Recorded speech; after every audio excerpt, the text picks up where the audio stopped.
Ok, mais bienvenue à toutes et à toutes. Et aujourd'hui, les troubles digestifs, la science des immunoglobulines. Alors, Christian va nous expliquer comment ces immunoglobulines, pardon, Y peuvent agir sur notre santé. Alors, pour la petite présentation, pour ceux qui ne le connaîtraient encore, mon cher Christian, tu es docteur en biologie de la santé et physiologie humaine. Tu t'es spécialisé dans le domaine de la nutrition et de la micronutrition après avoir travaillé en, en recherche dans le domaine de la santé et plus spécifiquement du microbiote.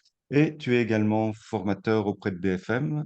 Et enfin, on a la chance chez Nutrilogix de te compter parmi les membres de notre équipe scientifique depuis, je pense, 2 ans maintenant, quelque chose comme ça, Un petit peu plus, mais c'est ça. un petit peu plus. Voilà.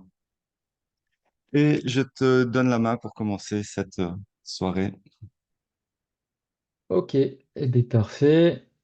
Alors, je vais juste faire un petit truc parce que sinon tout disparaît. Voilà, j'aime quand même voir ta petite tête dans un coin. Moi, j'ai l'impression de pas être seul. Donc, ce soir, on va parler de quelque chose de très très intéressant. Alors, on est sur un sujet sur les troubles digestifs. Ça étonnera personne pour ceux qui me connaissent, puisque c'est un sujet qui m'intéresse beaucoup et dans lequel je me suis spécialisé. Et ce soir, on va parler un peu, alors, quand je dis une révolution, je vais pas casser le titre accrocheur qui vous a tous fait venir ici ce soir, mais quand je parle de révolution, c'est bien sûr pas de produit magique qui va tout régler, ça n'existe pas, mais une révolution dans la manière, voilà, on va dire, de prendre en charge les troubles digestifs et surtout, ça pourrait être des solutions chez des gens qui sont, on va dire, bloqués dans les approches classiques qui ne fonctionneraient pas chez eux notamment. Donc vous allez comprendre qu'est-ce que j'entends par révolution et c'est surtout parce que voilà, c'est quand même un produit très intéressant dont je vais vous parler et on va parler donc du coup de ce qu'on appelle les immunoglobulines et plus particulièrement des immunoglobulines Y. Alors, avant de parler des immunoglobulines Y, je vais déjà vous faire un petit rappel sur qu'est-ce que c'est que les immunoglobulines de manière générale. Vraiment un rappel rapide.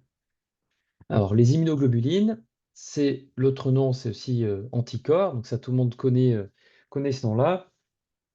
Et donc, les immunoglobulines, elles jouent donc un rôle clé dans l'immunité adaptative et plus spécifiquement dans ce qu'on appelle l'immunité humorale. Quand on parle d'immunité humorale, c'est en rapport avec l'immunité et donc la production d'anticorps.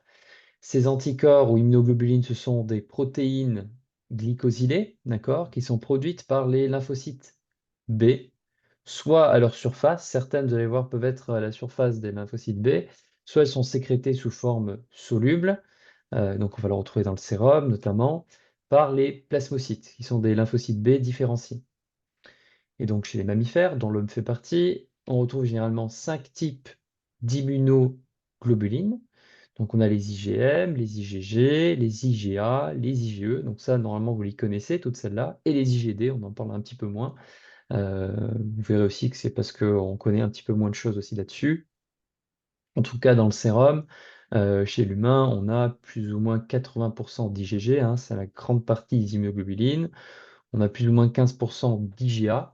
Donc on a des IgA qui circulent dans le sang, mais elles sont particulièrement aussi importantes au niveau des muqueuses. Et au niveau des muqueuses, on les trouve sous forme dimérique. On a plus ou moins 10% d'IgM. Et les IgE et les IgD, ça représente moins de 0,1% de la totalité des immunoglobulines. Euh, voilà.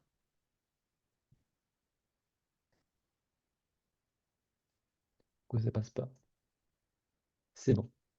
Alors, ces immunoglobulines, vous connaissez sûrement on va dire cette image là qu'on voit à droite et cette structure du coup en forme de Y. En fait, les différentes immunoglobulines, elles partagent cette structure de base hein, commune en forme d'Y. Et les immunoglobulines sont composées donc de chaînes lourdes qu'on voit ici, de chaînes légères et de ce qu'on appelle une région constante et aussi des régions variables. Et ces régions variables elles sont notamment impliquées dans la reconnaissance des antigènes. C'est ici que va se fixer donc un antigène qui est une protéine. Ces régions qu'on appelle constantes sont essentielles en fait à tout ce qui est structure, stabilité de l'immunoglobuline et aussi à ce qu'on appelle les fonctions effectrices. Donc les fonctions effectrices des immunoglobulines, c'est tout ce qui est liaison au récepteur Fc des cellules immunitaires, hein. Donc ces immunoglobulines vont aller se fixer sur certaines cellules immunitaires. Par exemple, les IgE vont aller se fixer notamment au niveau des mastocytes. Et donc, ces IgE vont ensuite provoquer une dégranulation des mastocytes et sont responsables des allergies. En tout cas, voilà, donc retenez que ces régions constantes sont essentielles à la structure, à la stabilité de la molécule et à toutes ces fonctions effectrices. Et aussi, on a des fonctions effectrices qui peuvent être l'activation du complément également. Et tout ce qui est région variable, c'est plutôt celles qui sont essentielles à la reconnaissance spécifique de l'antigène.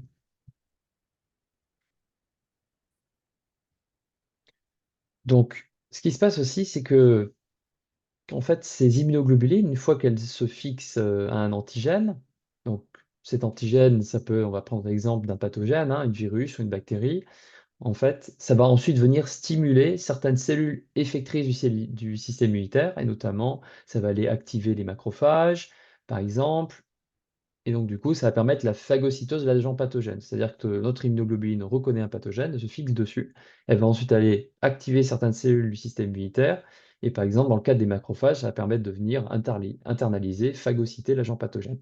Donc elles sont extrêmement importantes, ces immunoglobulines, pour euh, reconnaître, neutraliser, marquer des agresseurs, des pathogènes. Donc là, on va Tu permets, rentrer. tu permets 30 secondes, Christian. Donc, Mélanie qui nous pose une question pour pouvoir augmenter la taille des slides. Ça ne dépend pas de nous, ça dépend bien de vous, Mélanie. Vous pouvez, il y a moyen pour vous d'aller agrandir ça pour les voir en grand. Donc là, je ne sais rien faire pour vous. Les Je te slides laisse sont en continuer. plein écran, hein. Oui, Donc, oui, oui. c'est effectivement, voilà, il y a moyen sur Zoom, normalement, de tirer et d'enlever le chat, toute la partie et de voir en plus Sur le, grand. voilà, sur le haut, vous allez sur afficher. Et là, vous allez avoir des moyens d'agrandir tout ça et jouer un peu avec des flèches, vous allez voir. Moyen. Voilà.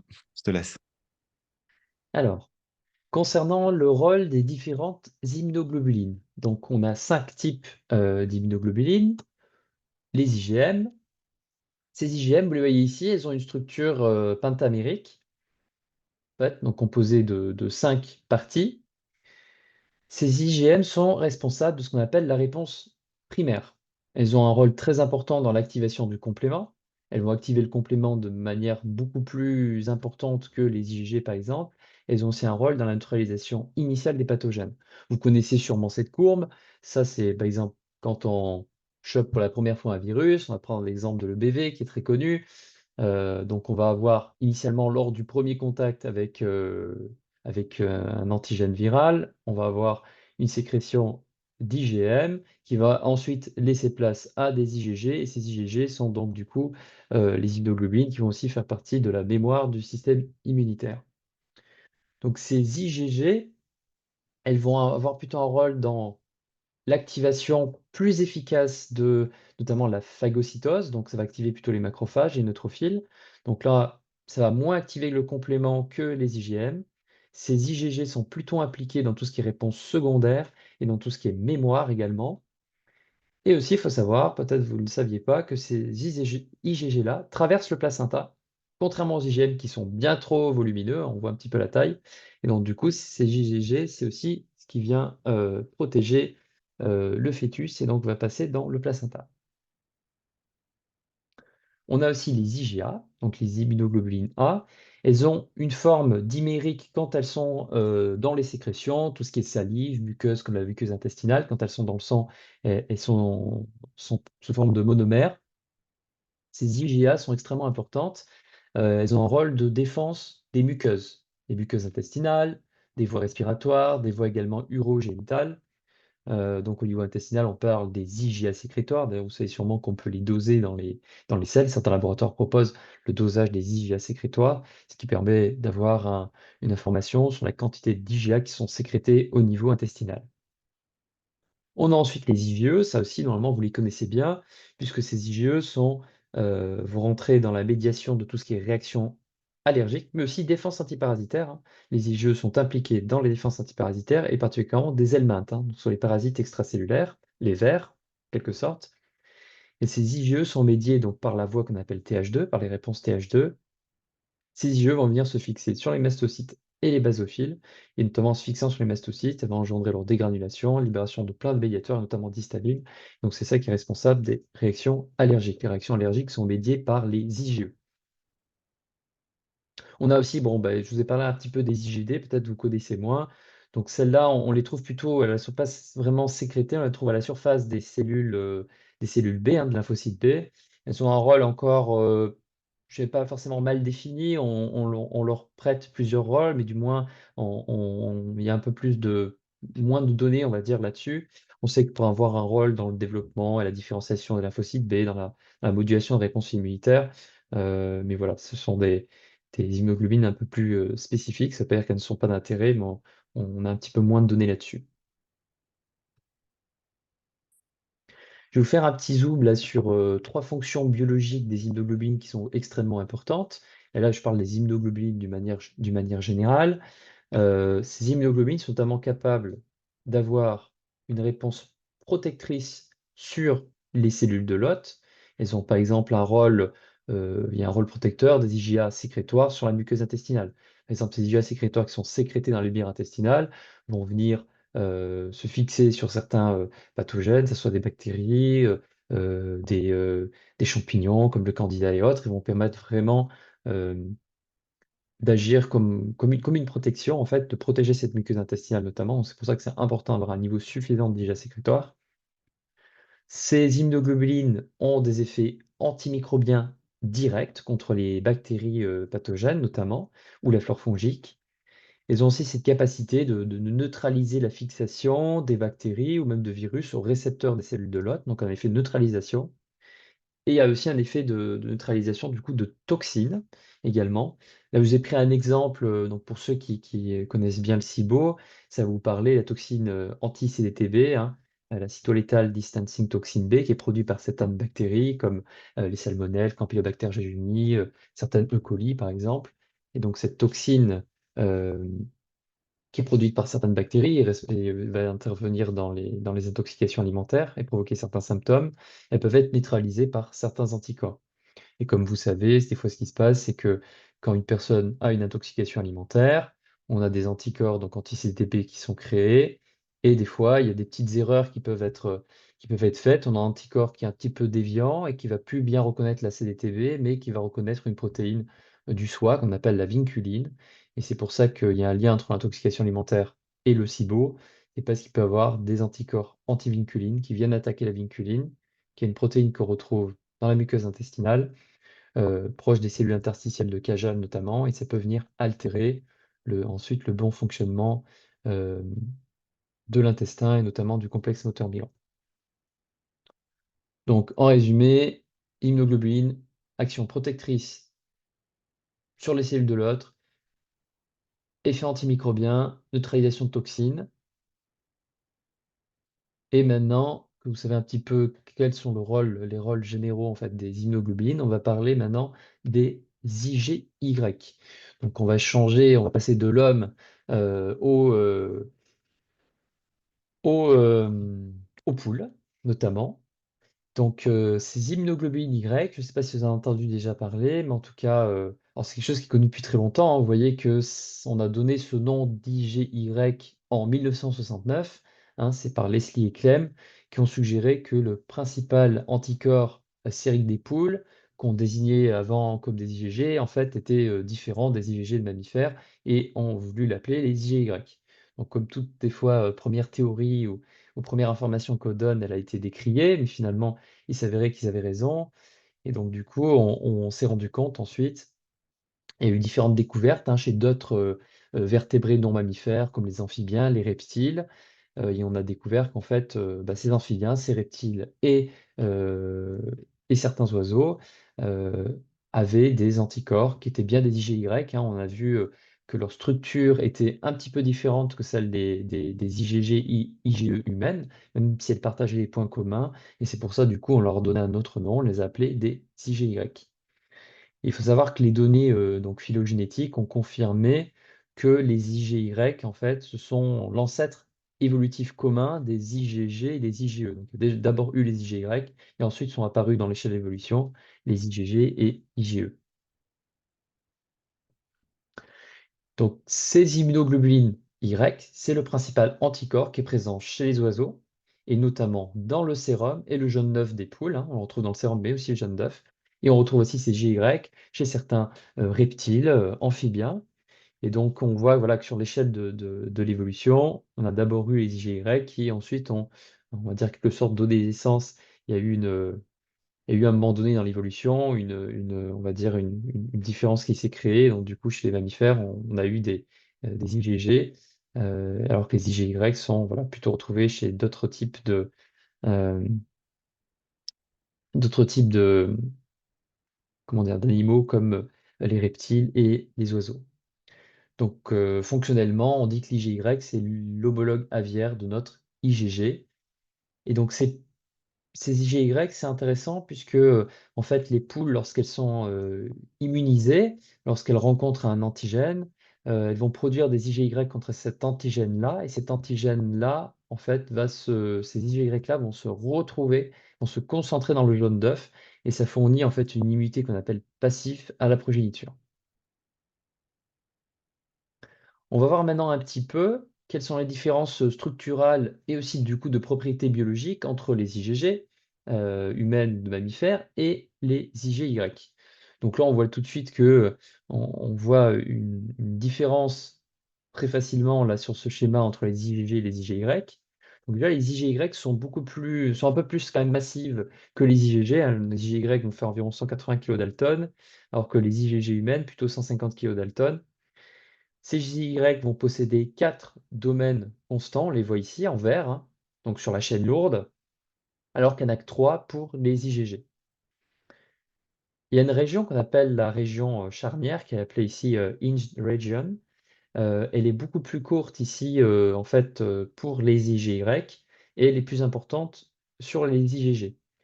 Donc, le fait que cette région charnière soit très courte chez les IgY vont rendre la structure des IgY beaucoup plus rigide, et du coup également plus résistante à la digestion enzymatique, notamment une résistance aux protéases qui est plus importante pour les IgY. Les IgY sont également plus fortement glycosylés, donc certains groupements de sucres qui sont fixés dessus, et donc elles ont une glycosylation plus importante, ce qui fait aussi que, du coup, par rapport aux IgG, ça va influencer la stabilité de la molécule, la sensibilité également aux protéases, donc aux protéases de manière générale, donc du coup à la digestion enzymatique. Ça modifie également l'immunogénicité et l'activité biologique de ces IgY. Donc il y a une réelle propriété donc, différente des IgG, commune mais aussi différente. Le fait aussi que il y ait une région ici FC qui soit différente des IgY, et notamment du fait de la glycosylation et aussi du fait de la structure même. Il n'y a pas en fait d'interaction des IgY avec le système du complément. Donc c'est-à-dire que ces IgY-là ne vont pas activer le système immunitaire, et n'ont pas non plus d'interaction avec les récepteurs Fc qu'on retrouve dans les cellules du système immunitaire. C'est-à-dire que ces IgY n'ont pas, comme les IgG, la capacité d'aller se fixer sur certaines cellules et d'aller ensuite activer les cellules du système immunitaire. Alors, 3 propriétés fondamentales des IgY, donc pour une utilisation en santé humaine. Déjà, ça c'est important, bonne tolérance et profil de sécurité qui a été démontré. Il y a une sécurité d'utilisation même sur une administration à long terme. C'est également utilisable chez les enfants. Les IGREC, en fait, sont bien tolérées par le corps, hein. Elles sont perçues plutôt comme un nutriment, plutôt que comme un allergène. Donc, il n'y a pas de réaction, on va dire, du système immunitaire à ces IgY. Alors, il y a quand même une contre-indication, c'est plus une précaution, c'est que s'il y a une réelle allergie, là je parle d'allergie IgE médiée, c'est-à-dire des gens que s'ils mangent de l'œuf, ils risquent de faire un choc anaphylactique. Donc, il faudrait éviter d'en donner. Alors même si beaucoup d'allergènes, des allergènes majeurs, on les retrouve plutôt dans le blanc d'œuf, hein, comme l'ovalbumine par exemple, il faut faire attention parce que aujourd'hui, les IGY, on a des produits qui sont extrêmement purifiés, qui sont purs à plus de 98%, mais il peut quand même avoir des légères traces qui pourraient poser problème chez les gens qui sont très très allergiques. Donc, aucune contre-indication voilà, de ce qu'on appellerait des intolérances ou des sensibilités alimentaires, hein. Si vous avez fait des tests IgG et que votre patient voilà, qui serait intolérant au jaune d'œuf, il n'y a strictement aucune contre-indication à donner les IGY. Au contraire, vu que les IGY améliorent les problématiques de perméabilité intestinale, donc par conséquent, ça va vous diminuer les problèmes, les phénomènes d'intolérance, hein. Donc, aucune contre-indication, uniquement l'allergie. C'est important à comprendre ça. Donc, pour vous dire que c'est utilisable chez les enfants, on a eu des études hein, qui ont utilisé ces fameuses IGY. On trouve souvent le nom de Hyper-Immunized Chicken Yolk Immunoglobulin. Donc, vous étonnez pas de trouver ce nom-là, ça correspond à des IGY. Vous voyez qu'ici, il y a eu une étude qui a été faite en 2001 chez les enfants âgés de 4 à 24 mois. On avait montré un effet positif des IGY sur les diarrhées et sur la clairance du rotavirus humain, donc un virus qui est responsable de la gastroentérite notamment. Donc on voit quand même que, voilà, qu'il y a un profil sécuritaire. On l'a utilisé chez 13 jeunes enfants. D'une manière générale, on conseille plutôt le produit à partir de 2-3 ans. Il faut quand même éviter sur des nourrissons très jeunes, mais vous voyez quand même qu'il y a eu des études. Il ne semblerait pas avoir de problème. Deuxième propriété de ces IGY, donc première propriété, c'est qu'ils sont sûrs et ils ne posent pas de problème, ils sont bien tolérés. La deuxième, c'est que ces IGY vont permettre de mettre en place une réponse rapide et ce qu'on appelle une immunité passive. C'est-à-dire que quand ces IGY sont administrés, notamment par voie orale, elles ont une action localisée au niveau des muqueuses, hein, notamment au niveau de la muqueuse intestinale, et elles ne passent pas en systémique. Elles ne vont pas pénétrer dans le sang, ça veut dire, d'accord? Elles vont rester au niveau des muqueuses. Il y a aussi des IGY en spray, donc si vous faites des sprays d'IGY, elles vont rester au niveau de la muqueuse nasale. Si vous avalez par la bouche, elles vont rester au niveau de la muqueuse orale, oropharyngée, intestinale, mais en tout cas, elles ne passent pas en systémique, d'accord? Pourquoi on parle d'immunité passive? En fait, ça va induire une protection immédiate de l'hôte contre les pathogènes sans activer son système immunitaire. D'accord? L'action est immédiate et derrière, ça n'a pas de générer de mémoire immunitaire parce que ça n'engage pas notamment les lymphocytes B. Les IGY ont quand même cependant une action régulatrice plutôt indirecte, bien que c'est une science en pleine évolution et on va sûrement découvrir d'autres choses sur les IGY, mais en tout cas, l'action régulatrice qu'il y a sur le système immunitaire, c'est plutôt indirect et on sait que les IGY vont pouvoir modifier les sécrétions de cytokines et le profil inflammatoire systémique chez les personnes. Il n'y a pas de contre-indication en cas de maladie auto-immune, hein, comme il n'y a pas d'activation du système immunitaire, les IgY sont donc non immunogènes, ce qui n'est pas de suractiver le système immunitaire. Donc ça c'est intéressant, pas de contre-indication en cas de maladie auto-immune. Si on parle un petit peu des mécanismes d'action des IgY, on a des mécanismes d'inhibition de l'adhésion des pathogènes aux cellules. Donc, on va empêcher les bactéries pathogènes, par exemple, de se fixer au niveau de certains récepteurs, au niveau de certaines zones, au niveau de l'épithélium intestinal. Donc, ça inhibe l'adhésion des pathogènes. On a une suppression de la colonisation virale ou bactérienne et un blocage, c'est intéressant, de la translocation bactérienne. Donc, ça empêche le passage systémique du coup de certaines bactéries qui pourraient être problématiques. On a un phénomène qu'on appelle d'opsonisation des pathogènes, donc vous voyez ça comme un filet qui va venir capturer donc les pathogènes, ce qui provoque en fait leur immobilisation et souvent leur mort, ou encore au moins leur élimination du tube digestif via les selles. En gros, on va mettre un grand filet et hop, on va s'en débarrasser de ces pathogènes-là. On peut aussi avoir des effets de l'IGY sur directement l'inhibition de l'activité de certaines enzymes des bactéries pathogènes, ou encore ça peut aussi neutraliser l'activité de certaines toxines. Ça dépend des IGY qui sont utilisés, bien évidemment. Donc, troisième propriété, qui est quand même une propriété de résistance à la digestion. Les IGY ont une bonne résistance à l'acidité gastrique et aux protéases, alors surtout à la trypsine et à la chymotrypsine. Les IGY restent cependant quand même un peu sensibles à la pepsine gastrique. Pour ça que le conseil, c'est l'administration des IGY à jeun, à distance des repas qui est nécessaire. Alors, à jeun, l'acidité est un peu plus importante dans l'estomac, et oui, puisqu'il n'y a pas d'aliment, il n'y a pas un bol alimentaire qui vient tamponner, donc un estomac à jeun sera toujours plus acide que je veux dire, complètement à jeun et c'est extrêmement acide. Mais la pepsine est peu sécrétée. Donc c'est pour ça qu'on va vraiment les administrer plutôt à jeun. La prise par voie orale est d'ailleurs possible, hein. Il y a les études qui ont montré en fait des effets bénéfiques. On a montré qu'en administrant des IGY en poudre, mélangés à des liquides froids, ça peut être des fois même du lait, des jus de fruits ou de l'eau. On conseille plutôt quand même de le mettre directement dans de l'eau plutôt que dans du lait. Et donc du coup, voilà, différentes études ont montré qu'il n'y avait pas de souci, que l'administration par voie orale en poudre, on conservait derrière une activité des IGY. Alors après, il y a toujours un questionnement sur est-ce qu'il ne faudrait pas on les protège et les mettre en capsule gastro-résistante. Alors, il y a une possibilité aussi de le faire, effectivement. Après, il y a aussi l'autre problème qui est qu'en capsule, bah, il va falloir en prendre plusieurs parce que du coup, on ne peut pas mettre, voilà, quand il faut prendre 4 grammes, on doit apporter quand même un certain nombre de capsules. Donc il y a voilà, il y a une sorte de juste milieu à avoir et de réflexion. Est-ce qu'on met en capsule, pas en capsule? Est-ce que bah, si on ne met pas en capsule, on peut prendre des doses plus importantes? Et autre raison aussi de les proposer en poudre, c'est qu'elles vont agir directement au niveau de la muqueuse buccale. Et dans ce cas-là, il y a quand même un intérêt à les avoir en poudre et avoir des IGY qui vont rester aussi dans la bouche.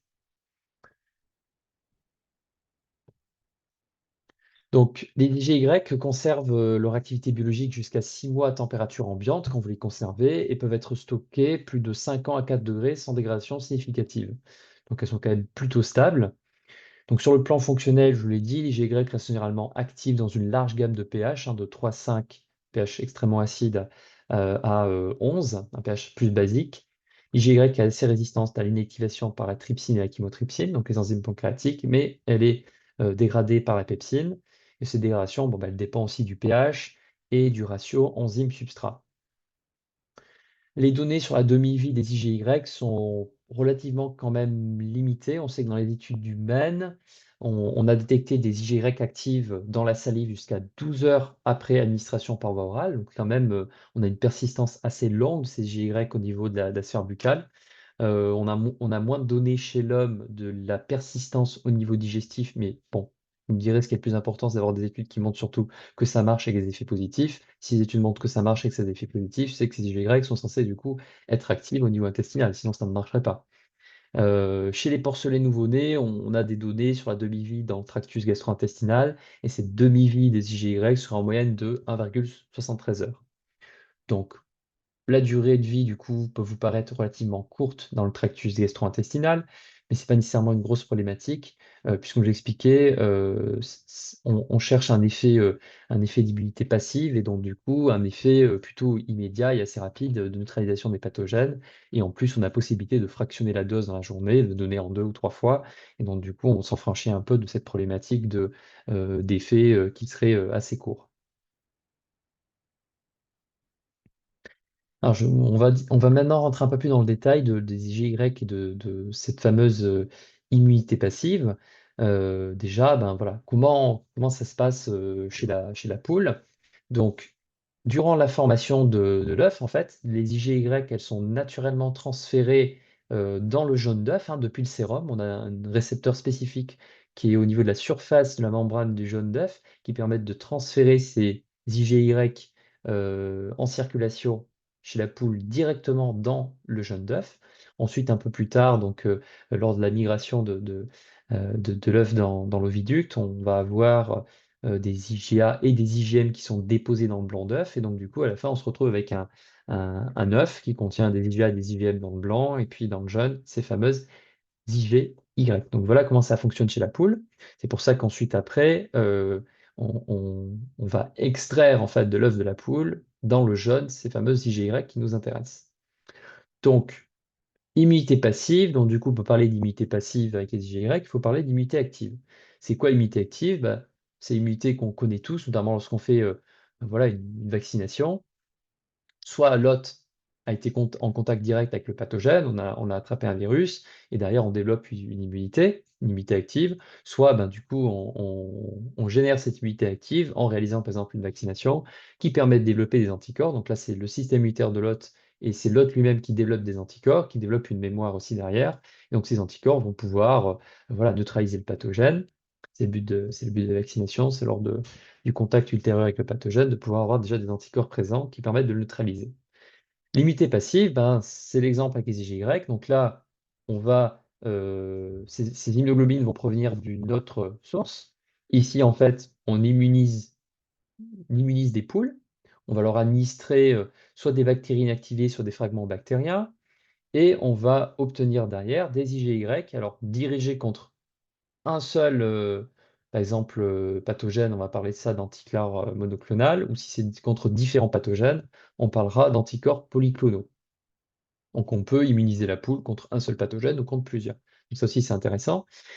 Et donc, lorsqu'on génère des anticorps polyclonaux, donc ces IgY, on en a des polyclonaux notamment, je vais vous parler de ça plus en détail après, ils vont ensuite se retrouver dans le jaune d'œuf, on extrait ces IgY du jaune d'œuf et on va ensuite les purifier pour avoir quelque chose à la fin d'extrêmement pur. On monte aujourd'hui à des puretés de plus de 90% dans les produits, hein, qui atteignent même 98 voire 99%. Et ensuite, ces IgY, on l'administre à l'hôte. Alors vous comprenez que là, les IgY ne viennent pas du coup de chez l'homme directement, mais elles viennent de la poule. Et donc c'est pour ça qu'on parle d'immunité passive, parce que ce n'est pas une immunité qui a été développée par l'hôte. Application des IgY. Alors, ces IgY, donc comme je l'ai dit, les produits qu'on retrouve sur le marché ils sont soit monoclonaux, soit polyclonaux. Donc polyclonaux, c'est-à-dire que c'est un mélange d'anticorps, donc notamment dirigés contre plusieurs pathogènes. Donc ces IgY, il y a plein d'utilisations. Donc il y a des utilisations aujourd'hui qui nous intéressent moins, on va dire. Nous, dans le cadre de ce webinaire, c'est tout ce qui est la branche diagnostic. On développe des IgY, hein, des anticorps, notamment pour des tests Western blot, des ELISA, pour détecter justement certains épitopes, pour faire des détections. Là, c'est du diagnostic de laboratoire, en fait. Donc, cette partie diagnostic, on la laisse de côté. Elle s'intéresse plutôt les laboratoires d'analyse. Et nous, on va s'intéresser à l'aspect thérapeutique, à la branche thérapeutique. Donc, il y a une branche thérapeutique et on utilise ces IgY en médecine humaine et vétérinaire. Donc là, on ne va pas parler aujourd'hui non plus de médecine vétérinaire, même si les IgY sont aussi bien connus dans ce cadre-là. En usage vétérinaire, hein, une des applications des IgY, c'est de réduire le recours aux antibiotiques pour les animaux d'élevage. Donc, ce n'est pas une mauvaise chose. Ça évite de surtraiter les animaux, de développer ensuite après des développements de zoonoses avec des pathogènes qui sont devenus résistants aux antibiotiques. Et puis, ça évite nous aussi ensuite de manger des animaux avec des résidus d'antibiotiques. Donc, c'est aussi intéressant, hein, de développement de ces IgY en branche vétérinaire. Et nous, ça va nous intéresser plus particulièrement cette branche, on va dire plutôt humaine, et on a des applications qui sont extrêmement importantes des IGY, hein, dans la branche thérapeutique. On a une utilisation très large en cancéro, dans les maladies infectieuses, dans les maladies auto-immunes, pour les allergies, les désordres métaboliques. Donc on peut vraiment utiliser ces IGY pour plein d'applications. Donc dans le cadre thérapeutique, les IGY peuvent être utilisés avec succès dans des problématiques diverses, hein. On peut avoir notamment une utilisation pour des infections dentaires, la maladie parodontale également. On peut avoir une utilisation des IGY pour des infections et des affections cutanées. Infections cutanées, par exemple staphylocoque, et des affections, là, ce sera des problèmes, par exemple, dermatite atopique ou d'acné, etc. On peut les utiliser pour des problématiques aussi d'infection respiratoire ou encore d'infection gastro-intestinale. Donc ensuite, je vais surtout vous développer ça, hein, la sphère, on va dire, bucco-dentaire et la sphère gastro-intestinale, les deux étant aussi intimement liés. Pour tout ce qui est infection des voies respiratoires, d'ailleurs, on a des études très intéressantes qui utilisent des sprays. Notamment, il y a une étude préclinique assez récente, faite à 2 ans et demi, qui avait montré un intérêt prophylactique, c'est-à-dire en prévention des IgY contre le Covid-19. Et donc, une étude, elle avait porté sur l'administration en intranasal, en fait, d'un spray d'IgY. Et ces IgY étaient dirigés contre certains antigènes du SARS-CoV-2, hein, qui est le virus qui donne le Covid-19 derrière. Donc, du coup, on avait montré ces études que c'était extrêmement intéressant. Ça pouvait bloquer, du coup, la pénétration du virus en l'arrêtant directement au niveau de la voie intranasale. Donc, vous voyez, vraiment de multiples applications. On va faire un petit peu la revue avec des études. Alors, je vous ai sélectionné une partie, hein, des IgY. Donc, on sait que les IgY peuvent avoir un intérêt dans les infections respiratoires, et notamment dans les infections à Pseudomonas aeruginosa. Donc, peut-être qu'il y a notamment probablement des médecins ce soir. Et donc, du coup, certains médecins qui savent qu'on peut avoir des gros problèmes avec ces Pseudomonas aeruginosa, des patients qui se retrouvent avec une chronicisation justement d'infections respiratoires avec ce pathogène-là et qui peuvent être très problématiques. Et comme vous savez, le problème d'utilisation d'antibiotiques et derrière de résistance, etc. Et donc, du coup, il y a eu des études notamment qui ont été faites chez des patients qui étaient atteints de mucoviscidose, qui sont assez sensibles, du coup, ces patients à des problématiques d'infection respiratoire. Et donc, du coup, des études ont montré notamment que des anticorps IgY spécifiques de Pseudomonas aeruginosa, qu'on administrait localement par gargarisme, arrivaient à réduire efficacement les recanalisations et la chronicisation de ces infections. Donc, on a vraiment montré des effets très intéressants. Concernant IGY et santé bucco-dentaire, euh, donc, vous avez sûrement entendu parler de Porphyromonas gingivalis, Streptococcus mutans, peut-être aussi Fusobacterium nucleatum, en tout cas voilà, des bactéries qui sont impliquées dans les problématiques de maladies parodontales notamment, de caries, etc. Et donc, on a eu des études qui ont montré un intérêt ici d'un gel buccal qui contenait des IgY contre, ici c'était Porphyromonas gingivalis, et ça avait permis la réduction significative des niveaux bactériens après 4 semaines d'administration, alors que ces bactéries-là avaient augmenté dans le groupe contrôle hein, de patients qui avaient des parodontites. Donc, on a vraiment montré un effet de réduction de ces bactéries pathogènes-là. Alors, j'espère que vous n'êtes pas trop dégoûté avec ces images de dents pas très jolies, mais au moins ça flash et donc du coup vous allez vous rappeler de l'intérêt des IGY dans la santé bucco-dentaire. IGY, infection gastro-intestinale bactérienne. Donc on a aussi des applications intéressantes des IGY contre la bactérie Helicobacter pylori. Euh, donc, il peut être responsable d'un tas de problèmes, de gastrite notamment. Et donc, du coup, là, c'est l'étude qui s'était intéressée à montrer que, vous voyez, un yaourt enrichi en IgY qui ciblait l'enzyme uréase, hein, qui est exprimée par Helicobacter pylori, ça avait permis une réduction de l'infection du coup chez l'humain sans utiliser d'antibiotiques. Donc, sans utiliser d'antibiotiques, on avait réussi à éradiquer donc ces problématiques d'infection à Helicobacter pylori.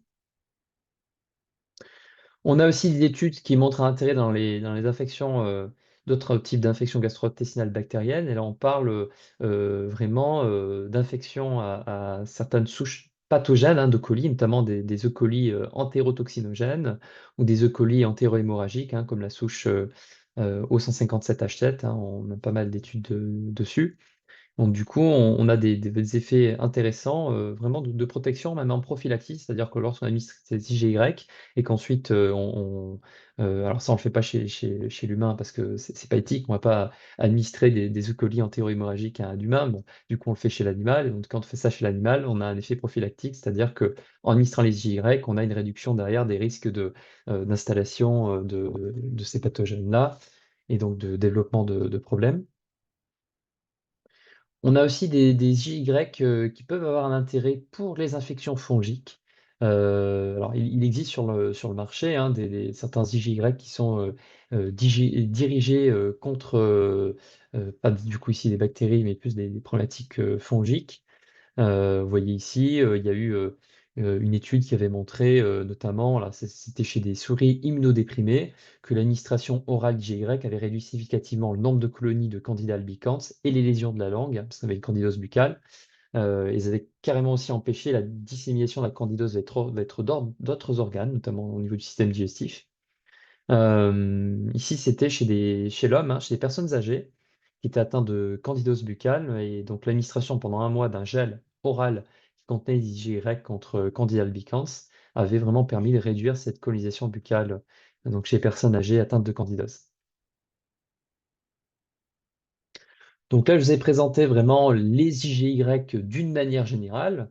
Il faut savoir que sur le marché, il existe plein de produits. Alors, des produits qui sont plutôt à usage vétérinaire, des produits plutôt à usage en santé humaine, des firmes qui développent des anticorps monoclonaux, donc vous vous rappelez contre par exemple un seul pathogène, des firmes qui développent des anticorps polyclonaux, des firmes qui ont réalisé des études sur certaines matières premières, des firmes qui n'en ont pas réalisé. Donc voilà, il y a un peu tout sur le marché. En tout cas, il y a un produit démarquent un petit peu. Il n'y en a pas énormément sur lesquels il y a vraiment des données intéressantes, des études intéressantes, et puis surtout voilà, un certain aussi recul de l'utilisation, puisque en France, c'est un petit peu, on va dire dans la partie francophone, c'est un petit peu nouveau les IGY, hein, c'est déjà un petit peu plus connu depuis un certain temps au niveau de côté des États-Unis, tout ça et tout, mais eux, ils sont toujours en avance sur nous.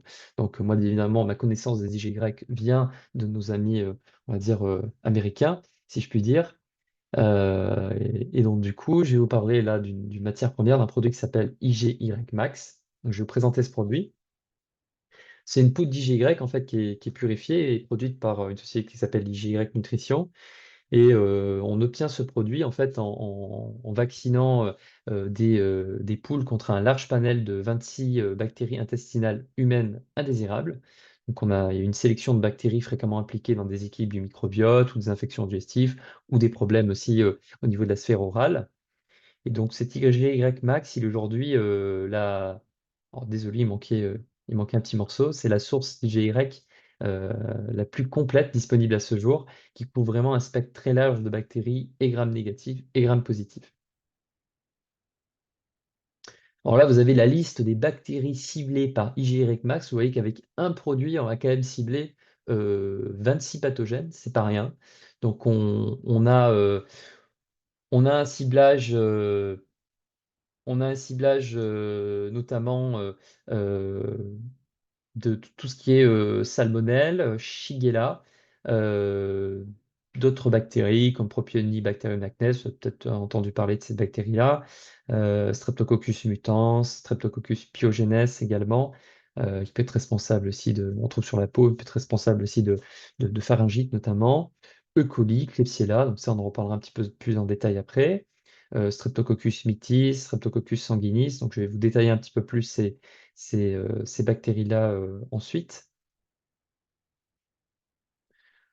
Donc, là, je vous reprends un peu les bactéries que je vous ai citées pour vous expliquer un petit peu, du coup, ces bactéries-là, dans quel type de problématiques ou infections, pathologies on les retrouve.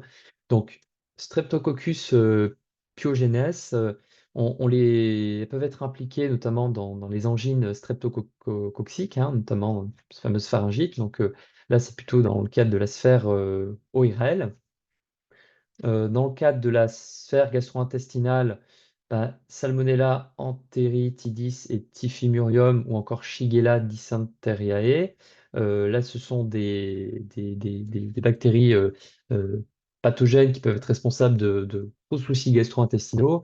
Et là, on a vraiment un intérêt du coup de ciblage de ces bactéries-là pour tout ce qui est prévention lors de voyages à risque, hein, quand vous partez dans des pays à risque, des zones tropicales, des pays avec une hygiène entre guillemets un peu douteuse. Donc ça peut vraiment avoir intérêt ces IGY voilà, dans le cadre de la prophylaxie et de prévention d'infections tropicales, par exemple. Je reviens juste là-dessus. Il y a des fois des patients qui font des angines à streptocoque de manière répétée. Et c'est assez problématique, ça demande l'utilisation d'antibiotiques à répétition, parce que bon, les angines streptococciques, ça peut ne pas être anodin, hein. Certains, ça peut déclencher des problématiques de santé, notamment des rhumatismes aigus et d'autres problèmes. Donc, ça peut ne pas être anodin non plus, surtout d'en avoir à répétition. Donc, il y a vraiment un intérêt, notamment en gargarisme, de l'utilisation de ces IGY pour les angines à streptocoque. Au niveau de la peau et aussi de la sphère ORL, donc on a des bactéries comme Propionibacterium acnes, maintenant qu'on appelle Cutibacterium acnes, vous connaissez peut-être sous l'ancien nom. On a aussi Staphylococcus epidermidis, et donc alors, ce sont des commensales qu'on retrouve au niveau de la peau et qui ont d'ailleurs plutôt un rôle protecteur de base. Mais le déséquilibre de leur population peut être impliqué quand même dans des soucis, dans l'acné pour Cutibacterium acnes et dans des problématiques notamment de dermatite atopique pour Staphylococcus epidermidis. Donc, on peut avoir aussi intérêt d'utiliser les IGY en cataplasme, c'est pas interdit, hein, c'est absolument pas dangereux. On peut faire des cataplasmes de jaune d'œuf, hein, d'IGY sur la peau, pour pouvoir agir sur des problématiques dermatites atopiques ou d'acné encore.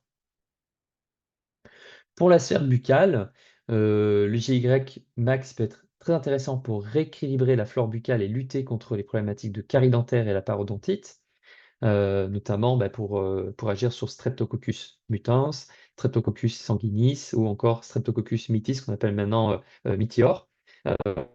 C'est responsable de gingivite, parodontite, des caries dentaires, d'abcès, hein, notamment pour Streptococcus sanguinis, euh, et l'endocardite infectieuse. Je ne sais pas si vous savez qu'il y a heureusement, il y a une partie des endocardites infectieuses qui sont dues à des translocations de bactéries de la bouche, hein, qui passent dans le sang. C'est quand même extrêmement dangereux, hein, comme problématique et des fois, souvent, ce sont des gens qui, lorsqu'on met des antibiotiques, on n'arrive pas à éradiquer totalement ces bactéries, hein, qui vont se loger au niveau du cœur et qui vont un petit peu persister. Donc, c'est pas quelque chose à négliger et de négligeable. Donc, si vous avez des gens qui saignent des dents tout le temps comme une dysbiose buccale, ça peut être source de graves problèmes derrière, cardiovasculaires et autres, hein. On a des liens aussi avec certaines bactéries pathogènes buccales et des maladies comme la maladie d'Alzheimer, maladie neurodégénérative. Donc, c'est très important aussi de s'intéresser à la bouche des gens. Donc pour la sphère buccale, les IGY max, c'est intéressant en gargarisme, hein, en laissant agir le plus longtemps possible. Vous faites vraiment un vrai bain de bouche. Il faut plutôt du coup l'administrer entre les repas et voire même plutôt le soir avant d'aller se coucher. Vous administrez les IGY, vous faites un gargarisme, vous avalez et vous laissez en bouche toute la nuit. Il ne faut pas rincer ensuite, il faut au contraire laisser tout le produit bien agir au niveau de la bouche. Il n'y a aucun risque, hein, au contraire, ça va vous rééquilibrer la sphère buccale. Et là, il y a donc une partie qui est très, très excitante, je pense. Alors pour moi, mais je pense aussi pour vous aussi, pour ceux qui font qui gèrent les problématiques digestives, notamment de SIBO. On a ces IGY qui ciblent les bactéries, donc E. coli, différentes espèces de Klebsiella, notamment Aerogenes, aussi Proteus, notamment. Et donc, dans le cadre de la sphère gastro-intestinale, il y a vraiment intérêt des IY max pour le SIBO, pour le syndrome intestin irritable de manière générale, et pour les dysbioses intestinales avec prolifération de protéobactéries. D'accord? Donc, si c'est des dysbioses intestinales dues, par exemple, à une prolifération de Prevotella copri, c'est pas forcément ça qu'il faudra administrer, bien évidemment. En tout cas, si vous avez des protéobactéries en excès, c'est typiquement un produit qui est très, très intéressant. Sachez que d'une manière générale, l'excès de protéobactéries est lié à beaucoup de pathologies de manière claire. Pour l'intolérance sociale histamine, ça peut avoir un effet intéressant, notamment ben, sur les bactéries productrices d'histamine, puisque E. coli, Klebsiella notamment aerogenes, sont des bactéries qui produisent, surtout Klebsiella aerogenes, qui peuvent produire beaucoup d'histamine. Donc un petit zoom là sur le cybohydrogène. Donc vous le savez sûrement que le cybohydrogène, le cybohydrogène est caractérisé par une surabondance de protéobactéries. Là, vous voyez un patient qui n'a pas le SIBO. Donc quand on analyse son microbiote de l'intestin grêle, je précise, pas du côlon, donc le microbiote de l'intestin grêle, quand il est analysé, donc là vous voyez la proportion de protéobactéries chez un patient qui n'a pas un SIBO, et là vous voyez la proportion de protéobactéries chez un patient qui a un SIBO. Donc le SIBO, c'est une population de protéobactéries au niveau du REL, et notamment particulièrement de deux espèces, enfin de deux, c'est ça, deux genres bactériens qui sont Klebsiella et Escherichia, et notamment Klebsiella pneumoniae, Klebsiella aerogenes et certaines espèces d'Escherichia coli. Donc, vous voyez là qu'avec IGY Max, on cible typiquement les types de bactéries, Klebsiella et E. coli, qui prolifèrent en cas de SIBO. Euh, En cas d'IMO, sûrement peu ou pas d'intérêt, alors, parce qu'il n'y a pas d'études, hein, en tout cas, les IGY ne vont pas aller cibler les méthanogènes. Après, est-ce que ça pourrait avoir intérêt? Bah, c'est possible parce que peut-être indirectement, en rééquilibrant certaines choses au niveau du microbiote, ça va pouvoir indirectement agir sur les méthanogènes. Mais voilà, en tout cas, elles ne ciblent pas directement ces méthanogènes-là. Elles vont cibler E. coli, Klebsiella, ça c'est sûr. Pour l'ISO, donc qui est ce qu'on appelait avant le SIBO H2S, mais l'ISO c'est SIBO et LIBO H2S, donc en cas d'excès de bactéries productrices d'H2S, ça peut être intéressant. C'est discutable, c'est-à-dire que ça dépend de l'analyse du microbiote de votre patient et des espèces bactériennes en excès. A priori, les IgY max ne ciblerait pas des sulfovibrio, des sulfuromonas et Bilophila. Je dis encore une fois directement, indirectement que probablement ça pourrait aider. Mais vous savez sûrement que dans les bactéries productrices d'hydrogène sulfureux, les principales sont des sulfovibrio, des sulfuromonas et Bilophila, mais on sait que certaines espèces de colis, Klebsiella, Proteus par exemple, peuvent aussi produire de l'hydrogène sulfureux. Donc en cas d'ISO, ça pourrait également être intéressant, mais s'il y a un choix à faire, on va dire que c'est plutôt pour le cybohydrogène et pour tout type de dysbiose intestinale qui sont liées à une prolifération de protéobactéries. Et aussi, finalement, quand vous n'avez pas d'analyse du microbiote. Des fois, vous pouvez avoir un patient, bah, vous n'avez pas de test, vous n'avez pas de possibilité de faire des tests, il n'a pas d'argent d'en faire. Bon, c'est toujours un petit peu délicat, puisque sans test, on fonctionne des fois un peu au hasard, en sachant que c'est très difficile de deviner via les symptômes, tiens, ce patient a plus un SIBO, plus un ISO, ou peut-être juste un ISO, ou plus une dysbiose avec un excès de protobactéries dans le côlon. Donc, des fois, c'est très compliqué sans test d'identifier le problème. Et l'avantage de IGY Max, c'est que vous n'avez aucun test, vous ne savez pas ce que la personne a. Bah, vous donnez ça, vous allez cibler plus de 26 pathogènes, vous allez aider la sphère buccale, vous allez aider la sphère gastro-intestinale. Il n'y a aucun effet secondaire, c'est pas dangereux. Donc, il y a tout intérêt à essayer si vous êtes bloqué, si vous n'avez pas de test et que vous dites, bah, tiens, qu'est-ce que je donne au hasard? Bah, à la limite, ce serait peut-être un des meilleurs produits à donner au hasard quand on ne sait pas ce qu'a la personne. Alors, on va rentrer maintenant un peu plus en détail sur aussi le mécanisme d'action un peu plus spécifique d'IGY Max. Alors, ça, j'aime bien, parce que c'est très visuel. Donc, vous voyez ici, voilà, sans IGY Max, vous avez un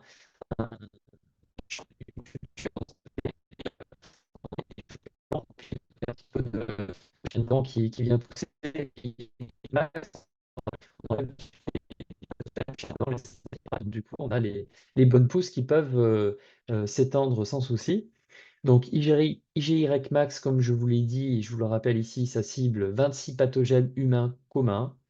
L'avantage par rapport à des IgG, c'est une reconnaissance rapide des pathogènes. Donc, plus rapide que, par exemple, pour ceux qui utilisent des immunoglobulines de sérum bovin qui contiennent notamment des IgG. Alors, ça ne veut pas dire qu'il n'y a pas d'intérêt des immunoglobulines de sérum bovin, mais en tout cas, les IGY sont quand même a priori plus intéressantes. Les IGY Max favorisent la croissance des bonnes bactéries, ça a été montré. Probablement parce que ça fait ça, ça enlève le chien d'ordre, du coup la bonne herbe peut pousser. IGY Max favorise aussi le bon équilibre du système immunitaire et des cytokines. Donc indirectement, a priori, ça va quand même améliorer l'équilibre du système immunitaire en diminuant la sécrétion de cytokines pro-inflammatoires, notamment l'IL-1 bêta, le TNF-alpha, etc. Et donc, ce qui est très intéressant comme produit, c'est que ça vous rééquilibre le microbiote sans affecter les bonnes bactéries comme certains antimicrobiens ou antibiotiques, hein, parce que vous avez donc les antibiotiques, bien évidemment, que ça vous cible un peu tout, hein, ça cible pas forcément que les mauvaises bactéries. Et certaines plantes, il ne faut pas se leurrer aussi. Alors des fois, il faut passer par ça, mais certaines plantes et puis certaines huiles essentielles, comme l'origan, qui sont un petit peu fortes, vont aussi agir un petit peu sur la bonne flore. Après, ça ne veut pas dire qu'il ne faut pas les utiliser, mais en tout cas, là, vous avez quand même l'avantage d'un produit qui peut d'ailleurs être couplé à des antimicrobiens, de l'huile essentielle d'origan, à des plantes, etc. En tout cas, vous avez un produit qui n'affecte strictement pas les bonnes bactéries. D'accord? Donc ça va vous enlever les mauvaises bactéries, favoriser l'augmentation des bonnes bactéries, et en même temps, bah, vous aider à réduire les inconforts gastro-intestinaux. D'ailleurs, avant même que ça vous régule le microbiote, je dirais que ça peut vous réduire très très très rapidement les symptômes chez les personnes, notamment les diarrhées. Il y a des gens qui les prennent en 2 jours et il y a une disparition totale des diarrhées. Et pourtant, vous n'avez pas encore régulé toute la dysbiose. Alors, quelques études qu'il y a eu. Alors là, c'est des études dites pilotes. Après, on a d'autres études qui ont été faites. Et puis, on a surtout ce qui est important, des retours terrain qui sont extrêmement importants sur des centaines, des milliers de personnes à travers le monde qui ont pris ça. C'est ça aussi qui est extrêmement intéressant. Certains pourraient dire que bon, bah, sur 6 personnes, c'est une étude qui est assez faible. Alors, je vous renverrai du coup un autre argument, c'est que peut-être sur 6 personnes, dans l'étude, on a un nombre de personnes faible, mais vu que ça a marché sur les 6 personnes, du coup, c'est extrêmement intéressant parce que faut se dire que quand c'est un truc qui marche pas trop, vous êtes obligé de prendre beaucoup de personnes, des fois pour finir par avoir un effet significatif. Quand vous avez un effet significatif majeur sur 6 personnes, c'est que le truc marche sûrement aussi très bien. Donc là, on a une étude pilote qui avait été faite sur 6 sujets, qui avaient des plaintes digestives modérées, et on a utilisé 2 grammes de poudre d'IGY, donc IGY max, durant 8 semaines, donc 2 mois. On voit ici qu'après 8 semaines, il y a une augmentation de la flore bénéfique, hein, qui est claire et assez importante, notamment des lactobacilles et des bifidobactéries. Ça, c'est paraît être surprenant et extrêmement intéressant. C'est après 8 semaines, une réduction de presque quasiment 100% de la zonuline, donc il y a un marqueur de la perméabilité intestinale. On a fait une réduction quasiment totale des problématiques de perméabilité intestinale chez les 6 personnes chez qui on avait administré l'IGREC max. Euh, on avait une augmentation très intéressante aussi après 8 semaines de l'activité de la DAO, de la diaminoxydase, qui est l'enzyme qui dégrade l'histamine, qui est très présente au niveau de la muqueuse intestinale. Et sachez que la DAO a été, et est d'ailleurs toujours pertinente pour ça, a été utilisée à un moment donné, en même temps que la zonuline, est utilisée comme un marqueur de perméabilité intestinale, de santé de la muqueuse. Puisqu'on sait que quand la muqueuse intestinale n'est plus en bonne santé, on perd une activité d'enzyme, hein, de la lactase, par exemple. On a plein de gens qui ont des muqueuses intestinales qui sont agressées, par exemple à cause du SIBO, qui perdent l'activité de la lactase, qui se mettent à devenir intolérants au lactose. Donc on a une perte d'activité des enzymes au niveau de la muqueuse intestinale, mais dites-vous, c'est pas que les enzymes digestives dont on perd l'activité, c'est aussi des enzymes comme la DAO qui aident à dégrader l'histamine. Et donc, très intéressant de voir que, on avait une augmentation de l'activité de la DAO. Alors, c'est sûrement pas un effet direct, mais un effet indirect. C'est comme ça vous enlève les pathogènes, ça favorise l'augmentation des bonnes bactéries et que ça agit sur la perméabilité intestinale et sur la santé de la muqueuse. Ben, si on a une muqueuse qui est moins perméable et en meilleure santé, ben, l'activité de la DAO est tout de suite plus importante. Et là, ce qui était aussi extrêmement intéressant, c'est, vous voyez, après 8 semaines, on a une augmentation du ratio DAO histamine sérique de plus de 300%. En gros, ça veut dire que vous avez une DAO plus active et moins d'histamine, hein. Quand on a une augmentation aussi importante, c'est pas uniquement dû à l'augmentation de la DAO, c'est donc plus de DAO et moins d'histamine. Donc ce produit pourrait aussi avoir un réel intérêt dans le cadre de l'intolérance à l'histamine. En fait, là, vous vous rendez compte que c'est un produit 3 en un peu couteau suisse. Donc, imaginez avoir quelqu'un avec une intolérance à l'histamine, avec des problématiques de dysbiose intestinale et de perméabilité. Mais là, avec un seul produit, vous arrivez à agir quasiment sur les 3 aspects. Alors, ça ne veut pas dire que juste avec ça, ça va tout faire et il ne faudra pas agir en plus en synergie avec d'autres compléments. Mais en tout cas, c'est extrêmement intéressant de voir que un produit, 3 actions sur l'intolérance à l'histamine, sur la santé de la muqueuse et sur le microbiote. Euh, Il y a aussi une publication intéressante où il y avait ça s'appelle les case studies, donc ils prennent des gens dans la vie réelle, donc ils racontent leur vie de façon anonyme, rassurez-vous. Et donc du coup, bah, je vais vous raconter la vie de ces 2 personnes qui ont pris les IGY. Et donc il y a une madame notamment de 49 ans qui souffrait de syndrome d'intestin irritable depuis 4 ans, avec des épisodes quotidiens de diarrhée et de constipation, étant en alternance. Donc elle a testé pendant un mois un complément à base d'IGY sans modifier son alimentation habituelle. Donc elle mangeait des fast-foods, des aliments transformés. Alors ça, c'est pas bien, hein. Je veux dire, ça remplace pas le fait de changer ça. Je dirais même c'est la base. Mais c'est pour vous montrer que malgré que la personne faisait n'importe quoi, que le produit a quand même agi. Donc imaginez-vous si vous changez d'alimentation, si vous prenez en compte la correction des carences, des problématiques annexes, du coup, vous pouvez que augmenter l'efficacité des IGY. Et donc, dès le 2e jour, ça a été extrêmement rapide, hein. On le voit chez les patients, hein, des fois. Les effets sont extrêmement rapides parfois. Dès le 2e jour, troubles digestifs, diarrhée, constipation ont disparu. Au 8e jour, les douleurs abdominales étaient complètement résolues. Elle a même réintroduit des aliments qui étaient aggravants, ail, oignon, agrumes, etc. Parce qu'il n'y avait pas des problèmes soufre, histamine, allez savoir. Sans rechute d'ailleurs, hein. Aucun traitement manuel ni supplément n'était associé, elle prenait que ça. Elle n'a présenté aucun épisode diarrhéique durant toute la période des 31 jours, ce qui lui était jamais arrivé. Donc ça, c'est un cas où ça a extrêmement bien marché. Je vais vous montrer un autre cas où c'était un petit peu plus subtil, on va dire, mais c'est aussi la réalité. Chez les gens, ça peut marcher extrêmement bien. Chez d'autres, l'effet est là, mais peut-être un petit peu plus faible. Donc là, le cas numéro 2 d'une jeune femme de 21 ans. Bon, elle avait une scoliose, soit. Elle souffrait d'un syndrome d'intestin irritable à prédominance diarrhéique. Depuis 4 ans également, elle a été mise sous IGY pendant 2 semaines. On lui a demandé de suivre ses habitudes alimentaires. Alors, on lui a demandé après une semaine Voilà, est-ce qu'elle avait des améliorations? Elle avait dit qu'elle n'avait pas eu d'amélioration, mais ça a été peut-être un petit peu trop tôt chez elle, puisque quand ils l'ont revue après, elle a dit qu'elle avait arrêté le complément, qu'elle avait constaté une aggravation nette de ses troubles intestinaux, plus de fréquence des selles et une modification de la consistance. Et lorsqu'elle a repris le supplément, ses selles sont revenues à une consistance plus normale en 48 heures, ce qui finalement, la patiente s'est rendue compte que ça fonctionnait. Parce que des fois, des gens prennent des choses et puis ils sont dans, voilà, ils sont dans leurs problèmes, dans leur stress habituel, et finalement, ils se rendent plus compte que finalement, ils vont peut-être un petit peu mieux. Et lorsqu'ils arrêtent le supplément, ils disent, ah oui, finalement, ça va moins bien. Et quand ils le reprennent, ils disent, ah ouais, là, je vois quand même la différence. Donc, ce qui s'est passé pour cette personne. Donc, les améliorations ont été pas aussi spectaculaires que le cas numéro un, mais c'était quand même présent. Alors, je vais vous parler maintenant un petit peu des synergies, puisque je vous ai dit que les IGY seules peuvent être très intéressantes, mais euh, comment faire pour avoir une prise en charge holistique et utiliser ça comme un outil supplémentaire de votre caisse à outils finalement, des fois comme un outil unique, mais voilà, moi j'aimerais vous parler un petit peu de tout ce qui peut être utilisé en plus. Euh, alors, les IGY, c'est un peu comme je veux dire, c'est un peu comme les IGA, dans le sens où quand vous êtes au niveau intestinal, dans la lumière intestinale, vos IGA sécrétoires sont sécrétés dans la lumière et vont aller agir en se fixant sur des bactéries pathogènes, par exemple.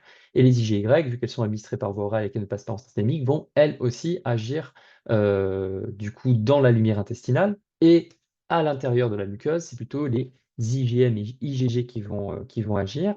Donc, dites-vous qu'il peut avoir quand même un intérêt à non seulement stimuler le côté out, mais aussi stimuler le côté in, c'est-à-dire agir non seulement par l'immunité passive, par exemple en administrant des IgY, d'agir sur l'immunité de l'hôte en agissant sur l'augmentation de la sécrétion des IgA sécrétoires qui vont agir aussi en synergie avec les IgY et aussi de stimuler d'une manière générale l'immunité submucosale et notamment des IgM et les IgY.